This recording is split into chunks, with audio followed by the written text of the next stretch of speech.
WWE wrestling, it's all I've ever wanted to do. So I've always put that goal as the first priority. I do feel confident I can get the best out of anybody. 5-time WWE champion. Which one of those means the most to you? The last one. Did you think you weren't going to make it to WrestleMania 40? Those trial runs leading up to it allowed me to know what I could and couldn't do. Seth Rollins, CM Punk, versus Raw on Netflix. These promos have been something else. I had all of this stuff bottled up for 10 years. Who's the visionary? He's like a hybrid, a little bit of everything. What are you in pursuit of now? It's a great question. Good to see you. Good to see you. It's been a while. It's been a long time. When was the last time we sat down and talked? 10 years ago. Okay, that's a while. Yeah, in half fact, my career ago. That's right. The photo popped up recently. Look at those guys. There we are. Wow. Man. My goodness. That's a lot of years, a lot of miles, couple of kids, you know? Yeah. Right? Yeah, Goodness. between the two of us. That's what I'm saying. Yeah, 3 kids between the two of us. Kids between it. Yeah. Look at us. Just 2 dads hanging out here. We are 2 dads now. That's fun. That's fun. It's fun being a dad, right? It's the best. Being a dad's cool. What do you think's been the biggest difference for you being a dad? Than not being a dad? Yeah. Well, you have another thing that you care about more than yourself. Yeah. You know, you have another thing that needs you, that you have to put in front of you. You know what I'm saying? And once you reprioritize your own needs behind somebody else's, it changes your perspective on everything you do. Yeah. So like it just takes the volume kind of out of everything else a little bit. Yeah, like everything else is like you first, and then you have a kid and you're like, well, I don't really matter anymore. Yeah. But that's a good thing, I find. I find it's a great thing. Yeah, I mean, when I see people like my age kind of struggling, I'm like, I just have a kid, you'll be great. You know? Like if you're ready to go, have a kid. What are you waiting for? You know, but I mean, it's the one thing I never thought about being a dad. Like I was never one of those dudes that's like, oh, I dream of being a dad. I can't wait to be a dad. I was kind of like to a point where I was like, oh, if I don't have kids, that's fine. Or maybe I'll have like kids when I'm really old, like done wrestling, because my job is it's too me. It's too go. I won't be able to give to this kid what I should. So when we had our daughter, it was just everything changed. My whole mindset changed. And it wasn't even like a conscious thing. It just happened. You know what I mean? It was just this innate response to being a parent. And it's been definitely the best thing for me, I think, in my entire life. And the funny thing is you don't understand it until you get in that position. No, never. Like you could never explain this to someone who hasn't had a kid yet. No, and I wouldn't even bother trying. And that's not a knock on people who don't have it. You know what I mean? It's your choice, you know. Sometimes it's not a choice, and it's a difficult part of life if that's something you want and you can't have. So it's certainly not a knock on that. But yeah, it's just not an experience that you can put into words that anyone who hasn't gone through will really understand. Has this always been how you've been, where it's just career first and like very goal centric? Oh, you know me. You know me. Yeah, this is all WWE wrestling. It's all I've ever wanted to do. And so I've always kind of put that goal as the first priority, whether it was relationships or family or friends or anything like that. Especially in my 20s and early 30s, it was just that, you know, wrestling and success in this business was my number one priority, and nothing was going to get in the way of that. What do you think has been the cost of being Seth Rollins to this point? I mean, you certainly miss things with your family and friends. It's like I wouldn't call it a strain on those relationships, because like nobody misunderstands what's going on. I don't think nobody being like my friends and family. There's probably some disappointment, but I guess they've just gotten used to it over the years. But there's certainly like a closeness with my family. Like sometimes when I visit my dad's side of the family, for example, and there's nothing but love there, I do feel a bit like an outsider, you know, like I'm not in on the group threads. Like I'm not in on the inside jokes, the family get, you know, there's nothing over the last like 15 years, especially that I like these bonding experiences that they've all had, that they've grown together. So you miss out on those things, those memories and those moments, and that like kind of tight knit family unit relationship that you'd like to have. I think that's the biggest thing. And then friends too, like any friends that you kept before you started traveling nonstop in pursuit of this kind of crazy goal. Again, they all understand it. They all get it. They love to support, but like you just don't have those relationships. Like my best friends are the people that I've met through the business now. You know what I mean? For 20 years I've been doing this. So anybody that I've met, Sami Zayn, Kevin Owens, Claudio Castagnoli, obviously the Shield brothers and Mox and Roman and stuff, like these are people that I'd consider good friends. Cody, guys that I'm with all the time. It's just harder to maintain those relationships outside of wrestling. If this has been a pursuit for all these years, now you've done everything. So what are you in pursuit of now? It's a great question. I've asked myself this many times, especially over the last couple of years. And I don't know. I'm in like this weird space where I feel, especially after WrestleMania this past year in Philadelphia, I had this like sense of accomplishment, but in a way that I'd never experienced before, where I felt like, oh, I'm good. Like if I stopped tomorrow, I'm good. Everything that I wanted to do, I'm good. Like I really felt like, WrestleMania was kind of this, I don't know. It was this moment where we really took the business into a different area. It was the first WrestleMania that Triple H was really in control over. I felt a big part of it. And I just felt like we ushered in like kind of a new era of WWE. Business was amazing. WrestleMania in Vegas is going to be even bigger. It just feels like everything is fresh. Everything is new within WWE. Whereas the previous 10 years felt like a real fight to get it to that point. And I don't know, after Philadelphia, after night 2, I just felt I felt this release, like this kind of weight lifted off my shoulders. Like, oh, I don't have to do everything on my own, or I don't have to be the guy that pushes this thing forward. Like, I think we're going to be okay. So with that said, I'm trying to be healthy, trying to be happy, trying to find more of a balance between my home and work so that I'm not just prioritizing whatever next goal is on the horizon. Obviously, you work every year to main event WrestleMania and to be the biggest act in our industry. I think when I kind of don't care about that, it might be time to hang it up, But right now, I think that's it. But it's not the obsession that it used to be. There's a moment at the end of night 2 when you look at Cody Rhodes and you say, "You effing deserve this." Take me to that moment. Oh, did I say that? I said it to Drew. I said it to Drew after night 1, when he won the title. Oh, that was it. Yeah. Yeah. Bit of mistake there. I don't remember saying that to Cody though. I had a different experience watching Cody win the title. I felt joy, probably a little bit of jealousy. But like, I don't know. I've never really been the guy that's been handed the ball that way. For the last 10 years, it's been Roman for the most part. And then Cody comes back and, he kind of gets that treatment as well. And I've always felt like I wanted to be that person and I could be that guy. But I was never really, it just wasn't for me in the eyes of the people who were making those decisions. And so there was like this, like I said, this joy and this happiness that we'd kind of crossed a proverbial finish line. Certainly a little bit of professional jealousy as well. But I mean, look, Roman doesn't get to where he's at like without me.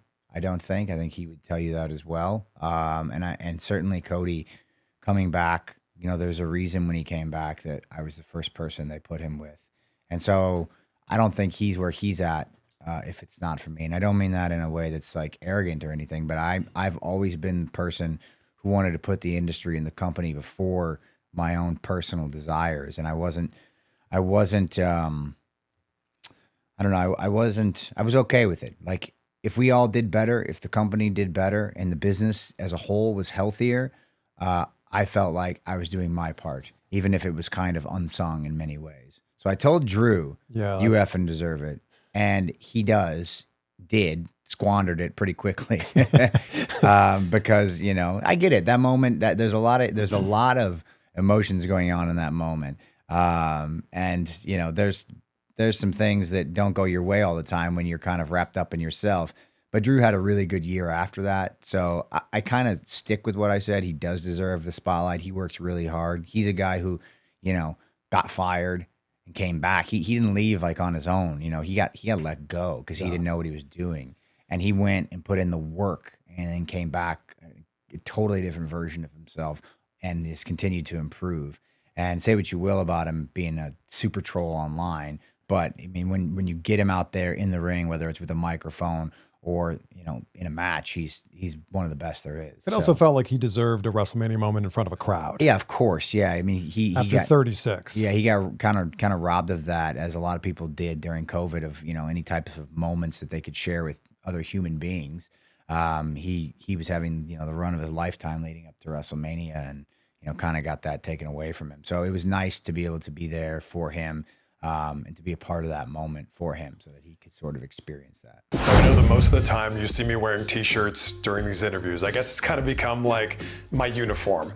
But sometimes I dress it up, like that interview I did with Dave Bautista. And I love how with Roan's Commuter Collection, you can look professional, but their stuff performs like activewear. And the most important thing, it keeps you comfortable. Roan has premium pieces to elevate every occasion. We're talking about the world's most comfortable pants, dress shirts, quarter zips, polos, and blazers, all boosted with functional performance properties. The Commuter Collection also features wrinkle release technology, and it's 100% machine washable, which means no trips to the dry cleaner. It's also treated with Gold Fusion anti-odor technology, which means more wears between washes. So if you're looking to get dressed up, whether that's for work or a night out or maybe even a wedding, the Commuter Collection has you covered, and we've got you covered with 20% off when you go to roan.com/CVV. That's roan.com/CVV for 20% off your entire order. Did you think you weren't going to make it to WrestleMania 40? No, there was really no. I just didn't know what shape I was going to be in by the time we got to WrestleMania. How much pain were you in? At that point, the pain wasn't so bad, but I had so the match with Jinder Mahal would have been in January, I want to say. I had basically torn, really sprained my MCL pretty bad and tore my meniscus. The meniscus tear was like a older tear that I think got displaced. And so I'd basically been wrestling on a torn meniscus for as long as I can remember, but I had a kind of a mechanism to sort it out. And whenever I kind of dislodged it, it put the meniscus into a different position in my knee. And I don't need to get into the anatomy of all of it, but basically it was really painful when I would do specific things. So I just had to be smart. So I took obviously Rumble off, Chamber off, but then I came back in a brace and I did some live events. I had wrestled Solo Sikoa on Monday as well, on one of the Mondays leading up to WrestleMania as well. Mostly because I just wanted to get a feel for it. I wanted to know what I could and couldn't do. And so, and I didn't want to wrestle with a brace at WrestleMania because I hate wrestling with a brace. And so I wasn't in a ton of pain only because I had gone through the pain the weeks leading up to it, kind of like trial runs. I was like, oh, let me test this out at these live events, and then let me test it out on TV. Let me see what's going to hurt me. Basically stab, stab, stab. Okay, now I know what not to do. That's insane. Now I know how to work around it. Like a masochist. A little bit, yeah. And then I just had booked the surgery for right after. I was like, let's just, I knew what the end game was at Mania. I'm like, let's just get through that. I want to help. I think I can be an integral part of this. So let's do that. And then I'll go get it fixed and take a little bit of time off. But there's a shot at WrestleMania 40 where you kick and you land and it looks like your leg just bends the complete other way. And if you don't remember this, that's great. Nothing at WrestleMania bothered me. I was in really good shape. The knee was in really good shape at WrestleMania. Like I said, those trial runs leading up to it allowed me to know what I could and couldn't do. So when I got in the ring at WrestleMania, obviously I thought I gave it everything I had. And I hope that was good enough performance-wise. But it was also smart that I knew I wasn't going to re-injure the meniscus or do anything. And, consulting with my surgeons and doctors, and they were like, yeah, the thing's torn. You're not going to tear it anymore. Clip it out later and it'll be good. If CM Punk didn't get injured at the Rumble, what was your match at WrestleMania going to look like? Yeah, well, you know what? That's a great question. It would have been Seth Rollins and CM Punk, I believe. But then you've got the Rock and his introduction into that story right after Royal Rumble or right before Royal Rumble. The timeline's all wacky to me, but he comes in and and kind of didn't really understand the scope of what he was messing up, I don't think. And so I don't know. I don't know what would have happened had Punk won the Rumble, or just not got injured. Or not got injured. Yeah, I don't really know. I don't know where Cody would have landed in all of that. I don't know where Roman. I don't know where there were just a lot of players, and somebody would have been on the outs. I don't know who that would have been. I have no idea. So, I mean, all the stars were pointing towards CM Punk and Seth Rollins at WrestleMania. But, it's tough business and things get in the way. But then we wouldn't have what we have now. We would not have what we have now. Seth Rollins, CM Punk, first Raw on Netflix. And man, these promos have been something else. Yeah, they've been interesting. They've been interesting. I mean, it's just, these are promos. These are things that I've thought about saying publicly for a long time, and things I've wanted to say to his face for a long time and haven't been able to, or have said privately. Occasionally I would get asked about him over the years, and you would see some of it slip out.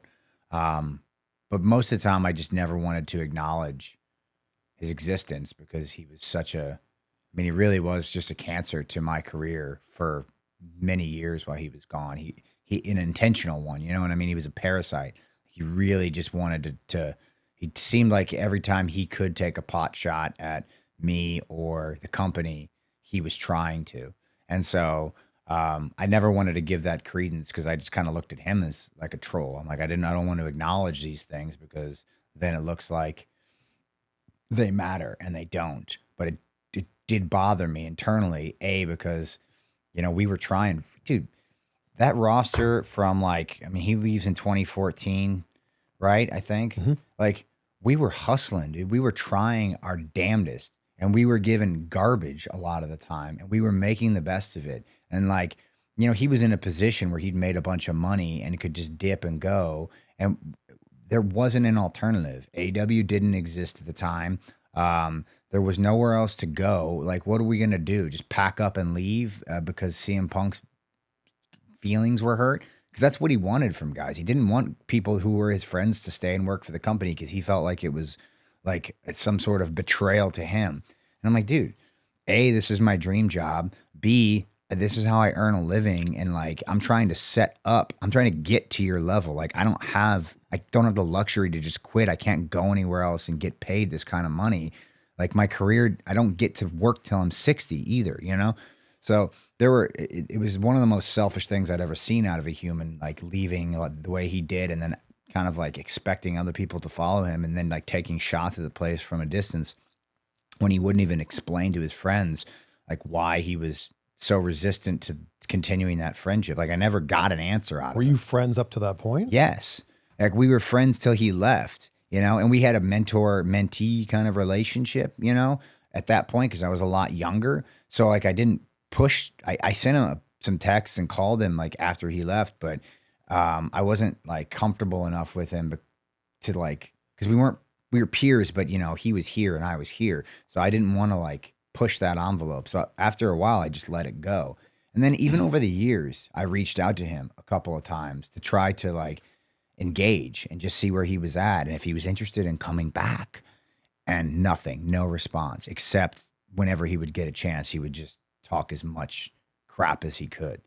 And so, yeah, I had all of this stuff bottled up for 10 years to finally be able to get out there on a microphone and say it. And it's probably not even articulated the best it can, but there's just so much real, hatred's a strong word, but it's as close to hatred as you can get. Animosity, resentment, animosity, just anger, it's really palpable. I think, the reason people attach to the promos is because they can see that there is, real emotion behind them for me. And so, I'll be, it's a very cathartic experience for me. I'll be happy to kind of just get that physicality out on the 6th and hopefully be done with it.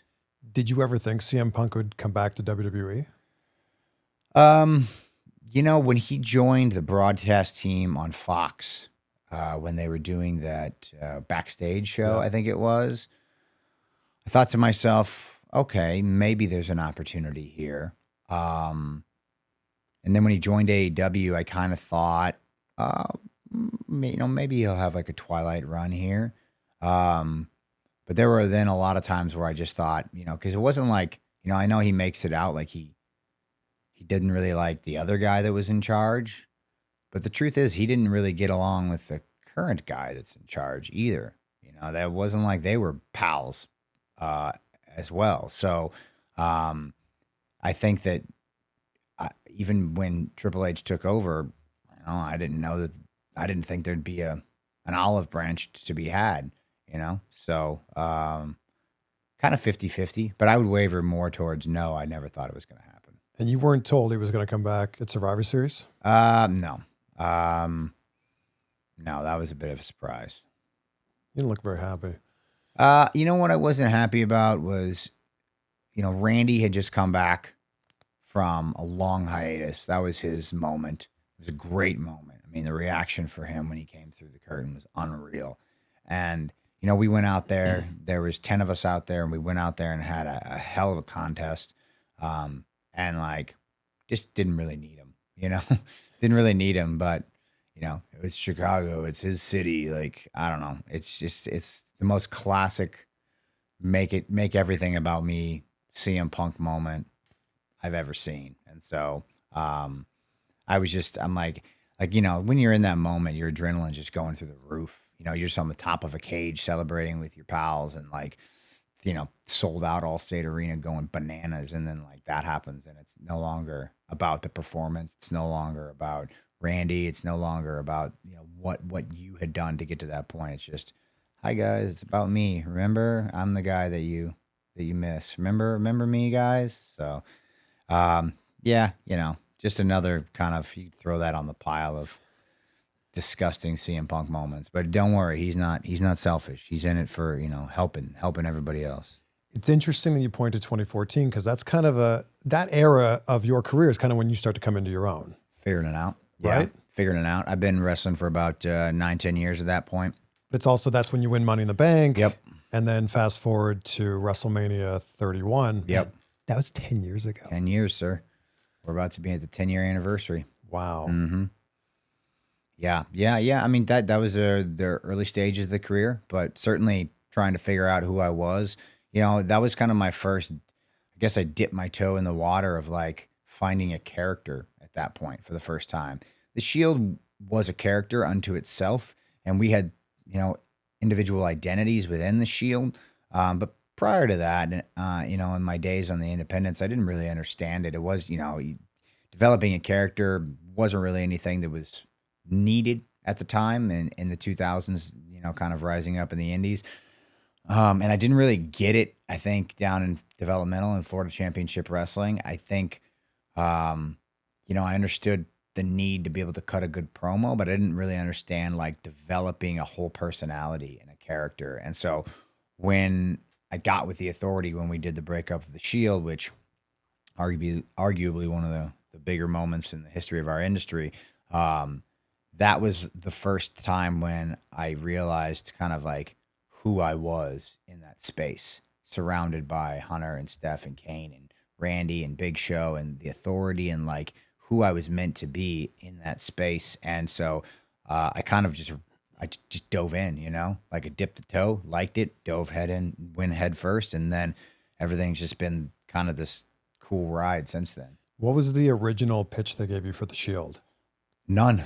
We were, I think, the initial pitch, ironically enough, going back to Punk, I think was we're supposed to be this bodyguard service for him. He's in the story with Ryback, I believe, at the time. And the idea was, obviously Punk liked myself and Moxley. And I think Chris Hero actually was his pick at the time to be the third guy because he and Chris had a long history.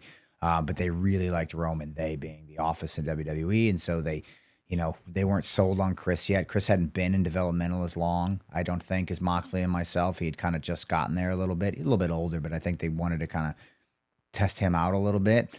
And, Roman had gotten there right before I did. So it just made sense, kind of a compromise. Okay, we'll give you these two, but we're going to take Roman, put him in a group. They'll be, CM Punk's bodyguards, essentially, bump guys for Ryback is what I think it was supposed to be at first.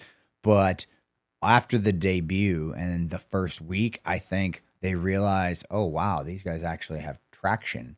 Like, coming from developmental, coming from the independent scene, there's traction there. Like, we can use this, like WWE was starting to dip heavy into Twitter and social media and that kind of feedback. And that's where, we were kind of, I don't know what to call it. We had some semi fame there, myself and Mox. And so you got the feedback immediately. Like, it wasn't just you're bringing up guys from developmental nobody knew. I think the office got the feedback, oh, people know who these guys are. They at least know their histories because they can just get online and find it. So once we people realized, oh, there's something here, then it became like, you're like a mercenary group kind of on your own who maybe, CM Punk might have just used for one night. And now, we're going to, there was a concerted effort to separate us from Punk so we could be a standalone act and not just kind of lackeys to him. And then that was it. Then we were just left to our own devices and like figure it out from there. Is there part of you though that's like, I want to be a singles guy. I want to be a singles competitor. Now you're putting me in a trio and we're wrestling tag team matches. Yes.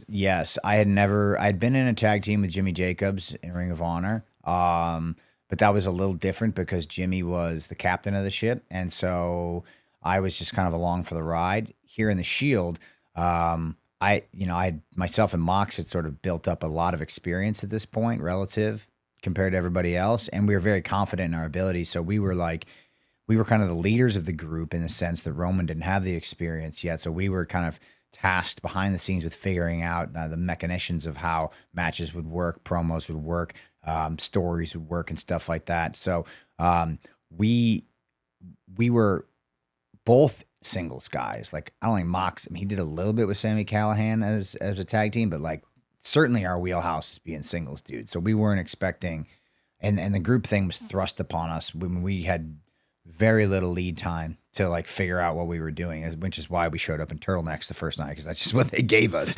Then you fast forward 1 week, we look infinitely cooler when we've been given the opportunity to go to a thrift store and figure something out. So from a thrift store, like army surplus. Oh, okay. Yeah, because we were like, okay, we're in tactical gear. We're not wearing turtlenecks. Well, who wrestles in turtlenecks? It's going to be uncomfortable, hot, and stupid looking.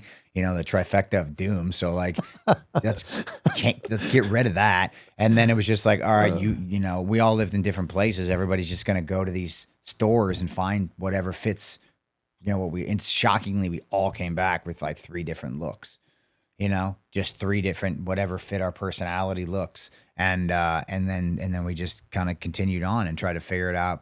But really the one thing that, that sort of solidified us was the mindset of like, we're just going to run through every wall. We were never going to take no for an answer. We were never going to like be meek. We were going to push everybody out of the way. We were going to, we in our minds and our level of confidence thought we were so much better than everybody else. We were going to have to raise people up. That's how we looked at the locker room at the time. And that was probably insulting to a lot of veterans, but like, we just didn't care. But we also had some strength in numbers, the 3 of us, to kind of, stick together. And, the rest is history, as they say. And there's no weak link there. Like, there's 3 guys who all are champions. And that's the amazing thing about that faction.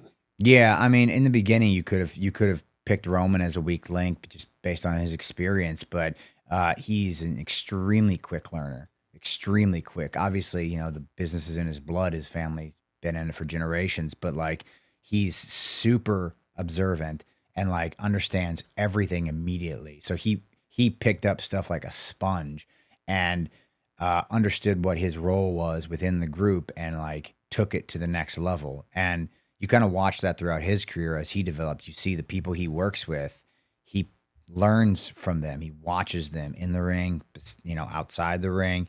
How do I model myself after that? If that's a success that I want, what can I take from that? He does that very, very well. And so once we got cooking, there was no weak links. And then as you look at, where we're all at now, no weak links. They say that first impressions are important, but what about lasting impressions? That, my friends, is where Blue Chew comes in. Blue Chew helps boost your confidence in the bedroom so you can perform at your very best. Blue Chew is an online service that delivers the same active ingredients as Viagra, Cialis, and Levitra, but at a fraction of the cost and in chewable form. The process is so simple. Sign up at BlueChew.com, consult with one of their licensed medical providers, and once you're approved, you'll receive your prescription within days. And the best part about it is it's all done online. So that means no visits to the doctor's office, no awkward conversations, and no waiting in line at the pharmacy. So discover your options at BlueChew.com, and they've got a special deal going on for you right now. Try Blue Chew for free. You just have to pay $5 for shipping at checkout when you go to BlueChew.com. That's right.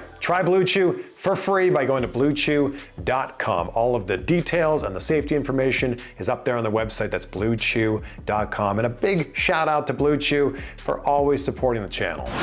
When the Shield is entering through the crowd, do you ever get fans that are maybe getting a little too handsy or maybe getting a little too much in your personal space? I think we had some grabbers. But everybody was pretty cool, I think most people just kind of want to get a hand on you, like just touch you a little bit. Very hard pat on the back, A lot of pat on the back. Yeah, a lot of strong pats on the back. An occasional like grab of an arm or like a, hair, not like a grab of the hair, but like a, let me touch the hair. Everybody liked the wet hair for a while. We had a series of jumpers, and that was always scary, but shockingly through the crowd, we'd have like weirdos who'd like jump out in front of us just for a minute to get like themselves on camera because they knew the camera shot. But like we always had security with us. Like WWE security would always be John Marks or Scotty Aycock. Shout out to those guys. Jimmy Kelly. They were always with us, like just making sure like bodies were not in the way, they were clearing a path. So we were pretty fortunate, all the entrances we did, we never really had like any huge hiccups. Take me backstage 10 years ago, WrestleMania 31, your music's about to hit. Yeah. And you're about to cash in. What's going through your mind? Gosh, there might be like a camera footage of this somewhere, but I'm just sitting in this chair right outside of the curtain in Gorilla. It was a smaller Gorilla at the time. We hadn't expanded it to this big one yet. And I remember Michael Hayes is in the producer's seat, and Hunter and Vince are like on the far side. And I want to say there was panic about the time because we were still like on pay-per-view. And so there was like, we have to be off. We have to be off at this time, And so it wasn't like an option to overrun. Like on Peacock, it's streaming. There's kind of, they want a certain time period. Yeah, but it's same just, with Netflix. Yeah. It's these streaming. They're awesome because of that. You can just, you get a little window and you're not strict. Because the advertising model's a little different. So it's like, but at the time we had to be off, done. And so I remember sitting there and like thinking, oh shoot, they're not going to make it. Like we're going to have to do this tomorrow. Like that's what I was thinking. I was just, if it doesn't work, we'll just do it tomorrow. Just hoping that my idea doesn't go up in smoke. And so, fortunately, they are professionals and they hit their cue when they needed to. And again, the rest is history. So this was your idea? The idea to cash in the contract at WrestleMania was my idea. Yes, I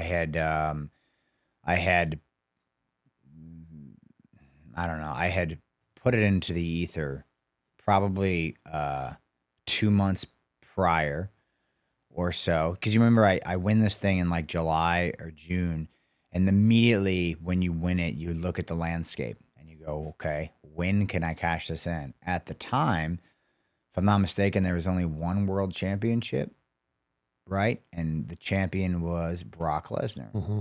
And you looked at, okay, Brock wrestles like twice a year. When are you going to cash this thing in on Brock Lesnar? Is Brock Lesnar going to allow you to cash it in on him? What circumstances would be the best for this? And then you start to go down the months, okay? And then, again, you take off all the shows that Brock's not going to be on. So you look at SummerSlam, probably not going to happen. You look at Survivor Series, if he's there. And then it's like maybe Rumble, Mania, and then you've got like that little window after Mania where maybe, so you start to like plot it out in your head. And the major point for me as I was kind of going along with that was the Royal Rumble earlier that year. I did a triple threat match with Brock Lesnar and John Cena. And I kind of had to like, I don't want to say weasel my way into that, but that was initially meant to be John, Brock 3 or 4, maybe. Like they were in a series of matches. Yeah. And the audience was kind of getting a little tired of it. Not to say that those guys aren't incredible. They are, but you do the same thing. And Brock wasn't around to sell the story that much. He would just kind of show up. And, when he did, he was a huge attraction, especially at that time. But I think the audience was getting a little bit bored of it. And I was like, well, what does it hurt? I don't need to be in the Rumble because I've got this briefcase. So, why would I win 2 title matches? That doesn't make any sense. I don't want to be off the show. I'm like, just throw me into that triple threat, like I can mix in there good. It'll change the whole dynamic of the thing up and like, let's just see what happens. We ended up having a really great triple threat and a really good dynamic. That was the first time I think I worked with Brock really. So he got to see how my mind works a little bit. So got to kind of create some, little touches of respect there. And then later that night, Roman wins the Royal Rumble to a chorus of boos. Even The Rock comes out afterwards or during to try to endorse him, and it just did not matter. Yeah. And I was like, oh, this isn't good. I was like, this isn't good. You don't want to give him this title at WrestleMania. Like, if he gets booed out of the building there when he wins the title the first time, then, you know what I mean? Like, that's not good. So I'm like, I'm a hated villain at this time. Like, if I win the title, then we can give the audience time to understand the story, who the good guy's supposed to be against me. I'm not cool at all at this point. I'm like, let me be the guy. Let me be the heel that can get what we want out of this change. And so I pitched the idea. I let it sit in the ether for a while, and then still, even the day of, obviously I was doing the story with Randy Orton leading up to WrestleMania. Even still till the after my match with Randy was the first confirmation I had gotten that we were going to go in that direction. I don't know whose idea the triple threat part of it was. I think my idea was just like a cash in after the match, but somebody came up with the triple threat idea in the interim. Once it was floating in the ether there, and it was a brilliant kind of way to do it that I'd never even considered. And you get 2 WrestleMania moments that night. Did, yeah. Crazy. I'm sure people still ask you all the time about that RKO. I mean, here you are asking me about it right now. Here we are. How did you guys, because I've heard the story of like in practice you couldn't nail it. Couldn't do it. What made you think you could do it live in front of all those people? Well, Randy's not a practice guy. Randy's not a guy that wants to fall down when he's not getting paid in front of people. So the reason Joey Mercury is the reason that I felt like we could do it. Joey was like obviously part of J&J Security with me. Joey was a mentor to me for a long time in Florida Championship Wrestling, and when he was on the main roster, having Joey by my side was really nice. But he was also like a perfect little mechanic. Like he could figure out how to make anything work. And Joey's much smaller than Randy. Randy could eat a snack the size of Joey, for breakfast, lunch, or dinner. But that made it easier for me to step on Joey's head when we were practicing it. And so I could do it with Joey. And, Randy's much stronger. But he didn't want to fall down and do the RKO. Like even if you slid a crash mat under, like it wasn't working. And we had a backup plan in case it didn't work. But like Randy was like, screw it, man. I always take the easy way just so I can bat 1,000. But let's just do it, man. Let's just give it a shot. If it screws up, whatever. I've had plenty of Mania moments. I don't care. But I was like, at that time I was 10 years ago. So I was like 28 or 27 or something. There's nothing I couldn't do physically at that point. Like if I had my mindset on it, we'd figure it out. And so I was like, the adrenaline will carry through. I will say I did have some reservations about it in the match because when we got out there and it was very hot in the middle of the day, very hot and dry in NorCal. And so I was like I was more winded than I expected to be. When we got to it, my legs were a little bit heavier. You know what I mean? Like all the ways you don't want to feel when you're about to do the grand finale. Yeah. So when I started running towards him, I was like, oh, here we go. Let's hope for the best. When Randy hit it, he looked pumped. He did. He forgot to cover me. Yeah, he forgot to cover. What's he yelling at you in that moment? Probably a lot of curse words, you know. He's just firing up. I don't even remember, you know. I remember most of these things in third person. Like I can't have like these. I don't have these like first person visuals of all these moments. Most of my memories of these moments are like video replays that like I have substituted for memories. Like I know I lived it because that's me, but I don't remember I don't remember many of the moments through my own eyes. Do you watch a lot of stuff back? No, not really. Not anymore when I was used to. But those moments I've seen a million times on replays. Just hard to miss them. Yeah. You don't miss. You know, you're not trying to watch them back. You just see them. And how many times have I been asked about it and talked about it? And there it is. And so I kind of have a photographic memory of that. But yeah, man, he was just hyped. Our referee, Spider Rod Zapata, I think it was like cover him. Oh yeah. Then we, it was done and over. On to the next one. What's this version of Seth Rollins now? Who's the visionary? You know, the visionary is interesting. He's like a hybrid, kind of a little bit of everything, right? I'm like the nice thing about Triple H's WWE is like you're allowed to be all the things at once. You don't have to be a specific kind of curated character, right? Like a cartoon or a one-dimensional being. You get to take your entire history and allow it to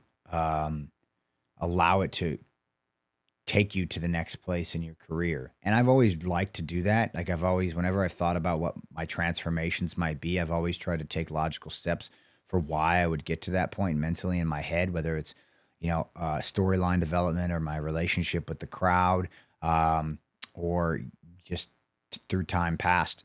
And this version of me, the visionary, is kind of like all of these things together, like this just amalgamation of the characters and what they've become. And fortunately, with the audience, I've reached this point where my equity is so deep that it's hard for me to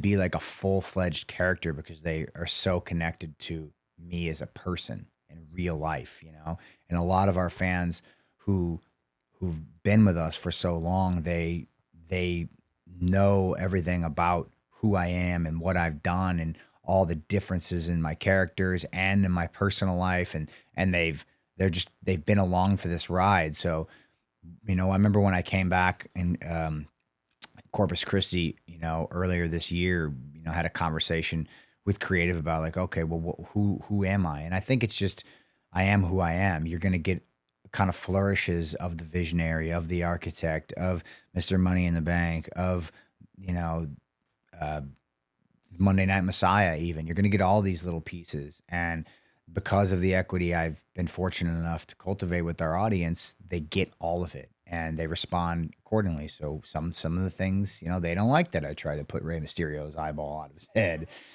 He grew it back though. Yeah, they don't like that I struck Roman Reigns in the back with a chair. You know, they don't like these things, but they do like the catchphrases and the wrestling and you know singing along, singing the song, and they like these things. So we kind of just let them decide whatever it is they want to do and kind of ride that wave and see what this last little bit looks like. You know, who decided that you have a middle name now? You know what? I give that credit to the old man. The middle name was his idea back in the day. I don't remember why. I don't remember how it came about. I think he was bored with Seth Rollins, and he was like, you'll be Seth freaking Rollins again. Okay, cool. Sold a lot of T-shirts when we did it, so whatever. You still have it now. Yeah. The thing that killed me was when we first did it, when we first brought the Freakin back in, because it was just like the Monday Night Messiah, Seth Rollins or whatever for a while. And then like, there was the Drip God, which was never my idea. I didn't like that nickname at all. And like I tried to push the Visionary on him and he didn't get that character at all. And then added Freakin in there at some point. And, but then everybody had to say Freakin every single time they mentioned my name on commentary anywhere. And I was like, the first thing I did when I had the opportunity was I was like, let's just pull back on that, Like, how about I just say it? And like, if someone's introducing me in a grandiose manner, they can say it. But like, if they're just talking about me, like they could just say Seth Rollins. It's okay, Like you don't have to say the tribal chief Roman Reigns all the time. No one said the Hitman Bret Hart all the time. Like, but you would never say Jake Roberts. It would always be Jake the Snake. That's true. Roberts. Jake the Snake. That's true. That's true. That's true. That Jake the Snake kind of works though. I think maybe if there was a rhyme scheme to it, like you can't just say Seth Freakin with the elbow drop. That's weird. It's not a good way to shorten it, No. So I think I'm where we're at now is good.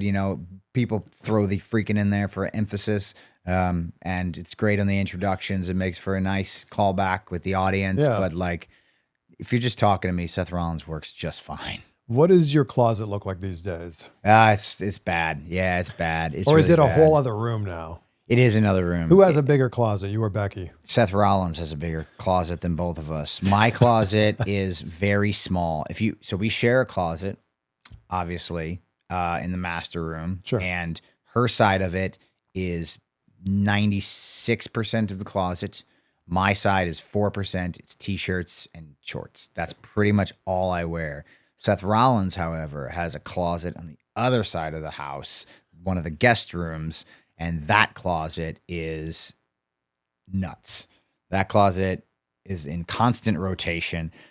It's one of a few closets Seth Rollins has in Iowa, in Los Angeles, on the bus. I have sent most of my stuff back to WWE archives, actually. Because I only wear a lot of it once. Some stuff like this that I can kind of wear everywhere. But if I wear it on TV, like I'll put it away and then I'll just send it to archives and I'll let them do with it. Like, so sometimes you'll find, I think we just signed a new deal with Topps, and like Topps is going to have cards with little Seth Rollins. They cut the pieces out. They'll cut the shirts up or the suits up and slap them in there.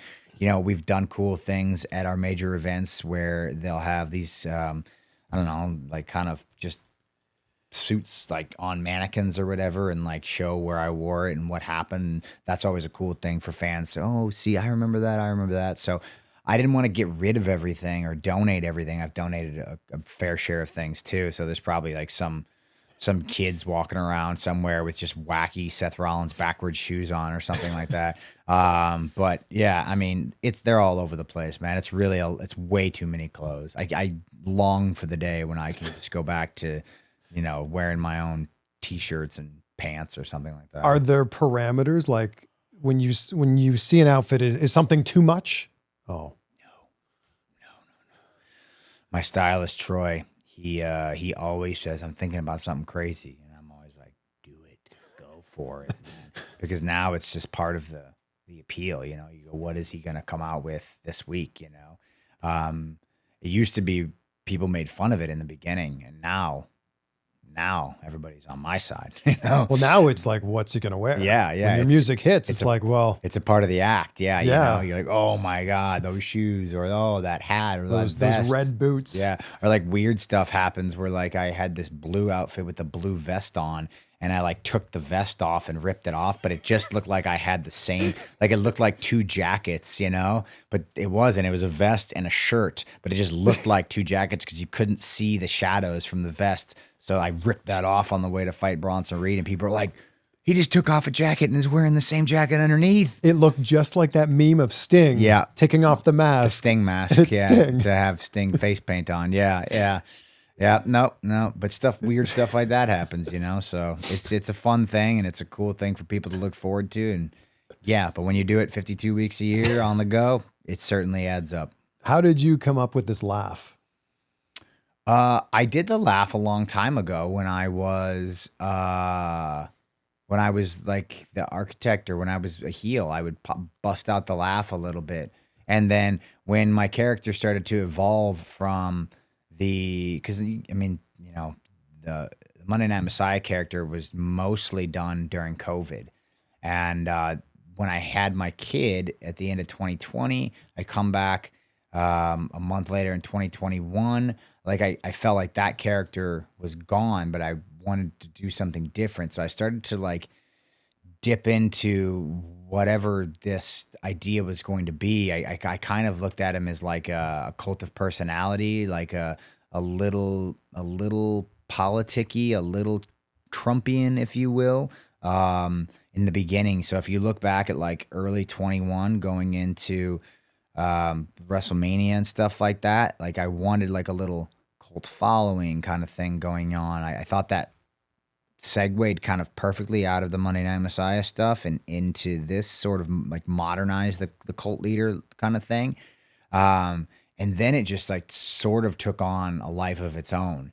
And I started to dip into like the madness, you know, the crazy part of being a cult leader, where you would be stoic for a little while, but then chaos would kind of come out in those moments. And I just remember this laugh that I used to do that would get like people kind of going, oh, you know, and I was like, oh, this will be perfect to get some more. Oh, you know, that's cringe reaction. Yeah, that's what we want. Yeah, you want your bad guys to have a, you know, visceral response from the audience so that your good guys can kill them, you know, beat them up.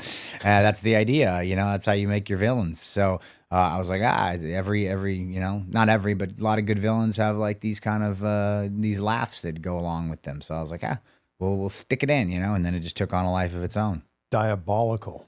A little diabolical. Mine had some sinister edge to it, but it was more, it wasn't like a, you know. Oh, that's diabolical. Yeah, it wasn't quite diabolical. When was the first time you saw Cody Rhodes in his peck and the bruising there? I saw it. You know, he refused to not do the live events before Hell in a Cell because they told him that he couldn't hurt his peck anymore, even though he was in like horrific pain. Whenever he moved it in a certain direction, they were like, "Well, you can't tear it anymore." And he's like, well, I've been advertised for these live events, so I should probably be there, like in Rockford and Bloomington, Illinois, or something like that. And everyone was like, you know, maybe just stay home. You know, you can just come to the pay-per-view on Sunday. We're probably good. No, I got to be there. So he comes to these, you know, maybe Bloomington or whatever was the first one. And I remember like, let me see this thing. And he like pulls it open. And this was like 2 days after it happened. So it hadn't fully gotten crazy what you ended up seeing in Chicago at that Hell in a Cell match yet. But like it was gnarly. And I was like, whoa, I'm like okay. All right. Whatever. I'm not going to tell you what to do. You know, I mean, we just talked earlier about how I wrestled with a torn meniscus for many, many months in a lot of pain. So I get it. I understand it. So as long as, you know, you feel safe enough and you feel safe enough that you're going to be okay, we'll get through it. We'll figure it out. That's part of the gig. It looks gnarly. It was a gnarly. Did it peck. Give you any limitations in the match? Sure. Yeah, sure. You couldn't, you know, you had to be very careful with some things you did. And like, it wasn't like he was going to lift me up. Like he couldn't do anything like that, you know? So, you know, it takes away, he can fall down as long as he took care of himself. And, you know, look, that's part of the art, you know, almost every match we go into, somebody's got something tweaked. You know what I mean? So it's not like that's a new thing. Obviously, when it's that visible and it's something that's going to require surgery that's going to keep you out 6 months or longer, it's certainly more striking. But I mean, look, you wrestle, you know, we just did this Christmas loop and I wrestled 4 days in a row. And, you know, one of those days, somebody's going to have a tweaked ankle or, you know, my neck's not feeling great. Let's avoid this. So there's plenty of times where that's happened in my career. It's not a new thing to have to work around those types of things, but it's very jarring when it's that visual and that much pain. But it's certainly adjusted what we had to do. In my opinion, you know, took that match from, you know, maybe good or memorable to, you know, iconic. It's a moment in time. But what a credit to both of you that with all those limitations, you still put on one of the best matches of the year. Yeah, I mean, professionals, that's what you do. And we had an amazing story leading up to it. I do think that visual, that jarring visual certainly helps. It ups the danger, you're already in this cell, which is scary, and that is ominous. And then you've got this injury, and the people see it for the first time. So, the kind of goal is to suck people in to understanding this story and feeling and sympathizing with our good guy, with our hero. And we had that in folds. And so we were able to just tell a story around that, and it kind of made it in some ways a little easier. You had to get a little more creative, but I mean, we had this extra thing that you don't normally get, this thing that's completely real. People can see it, they can feel it, and then they appreciate what our hero is going through. So there's that bravery aspect that comes along with it. So it creates a very satisfying feeling on the back end of that thing when your hero has overcome so much. So I mean, he's great, and we worked well together, have great chemistry. So it felt like one of those nights where I was happy we got through it, and again, happy that he didn't have to, that he was unable to do any more damage to it, You're in such a unique spot where you can wrestle anyone and it's going to be a great match. That's correct. That's right. When did that happen? When I noticed it could happen was probably in, I want to say 2018 or so. Timeline's a little wacky for me, but it was during my Intercontinental Championship run. And I'm on Raw and I'm wrestling, I want to say it's Mojo Rawley, Dean Mutati, good guy. He's an agent now. And people in the back, would dunk on Mojo. Look, he's a super athlete, dude's a stud, right? But he's not from our industry. He hasn't had a ton of experience. He's got a lot of pizzazz and personality, but it takes a long time to get really good at pro wrestling, to really understand what it is we do. And, guys who come from an athletic background, they might be fans and they might see it and sort of be able to pick up on it. But it's just a different when you know what it is, when you know what it is that we're trying to do. And he wasn't at that level yet. And so people were always kind of like, oh, Mojo, great guy. We went out there and tore the place down. We killed it out there. And I was like, what's the rep going to be now? Because it was one of those moments where I was like, oh, I can do this with anybody. They famously, like, Ric Flair could wrestle a broomstick or whatever, and there's a few guys out there that can do that and have great matches with everybody. I love being able to do that. I love being able to get the best out of anybody that I'm in the ring with, and sometimes there's people that you just don't have that chemistry with. Yeah, it's fine. But I feel like, I was asked on another interview, like, who's the perfect dance partner? And I said, me, I am the perfect dance partner. And it's true. I do feel confidently that I can get, no matter who you are, especially over the years, I've really been able to develop this. I've just been able to figure out how to get the most out of anybody that I've been in the ring with. And I take a lot of pride in that. I love to give people that feeling, the feeling that you have after a match where you feel like you've accomplished something. And it's really hard because early in your career, you have the opposite feeling often where you feel like you suck. You just feel like your match stinks and you feel like you don't know what you're doing.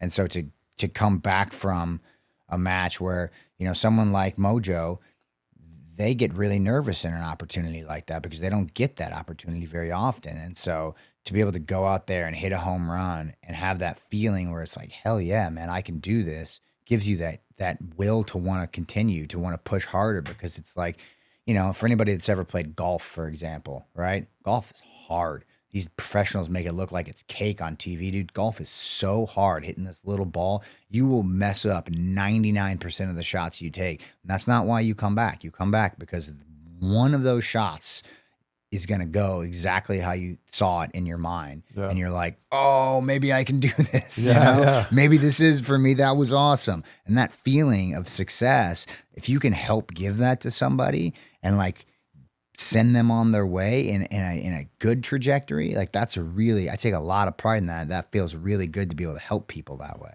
So I love it. I love being able to do that. But yes, I can get the best out of anybody, I think. Do you think about how much longer you can wrestle? All the time. All the time. Yeah, I am 38, will be 39 in May. Yeah, I mean, I think I've got more than a couple years left in me.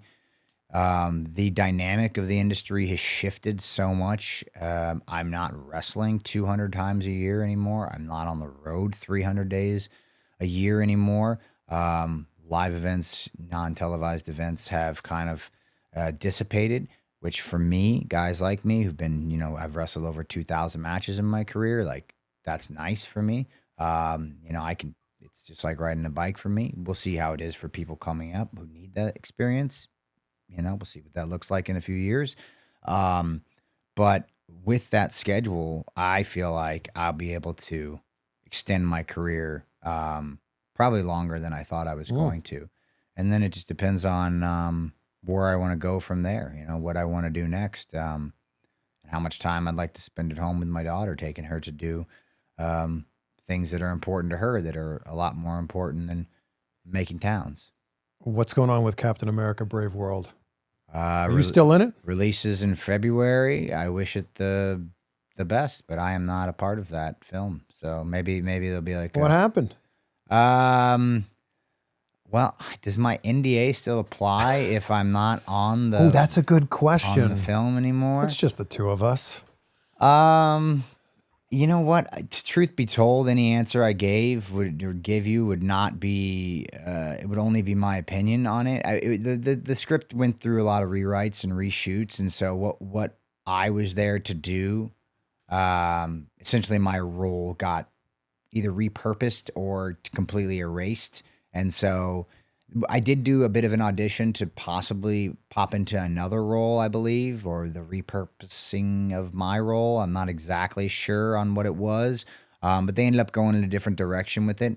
And yeah, from my understanding, there were just a lot of rewrites and a lot of reshoots, and they've got a finished product that hopefully they're happy with, and hopefully it's successful. But it will be sans Seth Rollins, because there is a guy in the trailer that looks an awful lot like Seth Rollins. To be fair, he looked an awful lot like you as well, because you could just see his eyeballs. And Wait a second. We got some dark, deep set eyes. So who knows? Are you telling everyone that I'm in the movie now? Maybe you're in the movie. I'm not in the movie. I will say unequivocally, I am not in the film. I do not want anybody to go to the film thinking, oh, I'm here to see Seth Rollins. There might be two people that would do that, but if I don't want those two people to waste their time, and I don't want to. I think there were a lot of people that were like, oh, it's a secret now. Yeah. No, it's a big reveal. I don't want to misinform anybody. I don't want to lead anybody astray. I am not in the film. It should be a good one. Marvel does a great job. But I'm sure you'll be in something else. I mean, if I'm not, I don't care. I don't love acting. I love wrestling. My wife loves acting. She's way better at it than I am. She's got awesome stuff coming out. Obviously, she announced her bit on Star Trek, which is going to be sick. I think that comes out like later, maybe next year. And she's got another thing that I'm not allowed to talk about that'll be coming out sooner than that. Yeah. I can't say anything. She's been, people have been like, oh, she's on hiatus, taking a break. She has not been taking a break. She has not. She has been working her tail off the last, what she left in May. So like 6-7 months, she's been hustling. And that's why you guys live in LA. Partially. Yeah. I mean, we've been living all over the place for what she's been doing. Like the shoots have been in different locations. So we've been bouncing around, spent like a month in Toronto, I think for the Star Trek thing. We spent a month or two out on the East Coast earlier this year as well. We're in 2025 now, but late last year. As well for the other thing, the top secret thing I'm not supposed to talk about. But yeah, she's been super busy. That's her deal. I love wrestling. I'm going to be with WWE for a while. And if not with WWE, I'm probably just going to be at home with my kid. Got my wrestling school in Iowa that we're rocking still, Black and Brave. Got the coffee shops, 392, both in Davenport. So I got some small businesses, but like wrestling's my thing. If something comes up, if there's any producers out there who are interested, hit me up. Easy, we'll figure it out, but that's not my I'm not like going out seeking auditions. I've got two more for you, and again, go for it. So good to be able to spend some time with you. And congrats on everything you got going on right now. Thank you. You're a 5-time WWE champion. Which one of those means the most to you? The last one. The last one. That was the hardest one. That was a struggle. You know, they all mean, they're all different. They all mean a lot in special ways and unique ways, you know, and I could run through them all, but like a couple of them that stick out, obviously the first one, that's a big one, you know. And then the second one, it was only 30 seconds or something like that. But that's huge, you know, like the night that all three of us were champions at the same night, same time, like that's me, Mox, and Roman. That's very cool and very rare. You don't get to see that, and you don't get to, you know, I got to hand that to Mox, who is someone that I love and admire, and to be able to be the guy to give him his first championship is really a special thing. So those two jump out. And then this last one, just because we were in such a garbage place after WrestleMania 30, whatever it was. I don't remember anymore. What city was it? Dallas. 38. Yeah, we were in such a garbage place when they unified the titles.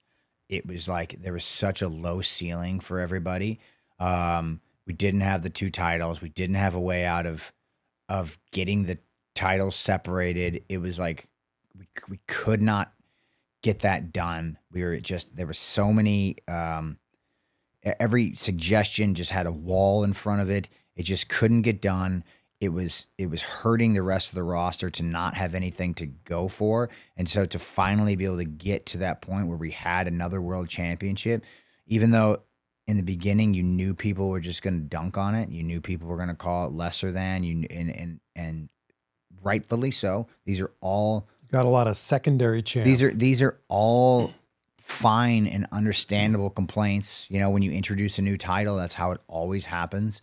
And so to be able to take it for basically a year and take it all around the world where the other title wasn't going, take it to every single town I could, every single city, defending it on every single pay-per-view, defending it on Raw, and increasing its visibility to the point where when it changed hands at WrestleMania, it was a huge deal.